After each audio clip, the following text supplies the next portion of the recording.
नमस्कार.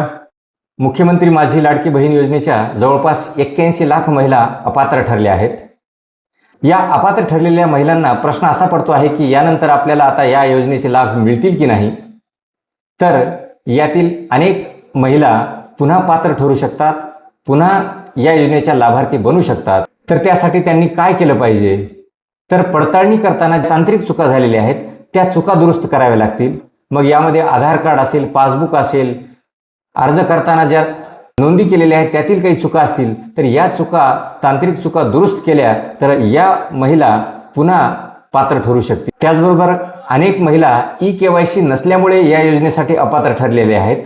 परंतु सरकार अशा ई-KYC न केलेल्या महिलांसाठी पुन्हा ई-KYC करण्याची संधी उपलब्ध करून देऊ शकते. म्हणून अशा महिलांनी अशी संधी उपलब्ध झाल्यानंतर ई-KYC जरूर करावी, जेणेकरून त्यांना पुन्हा या योजनेचे लाभ मिळू शकतील.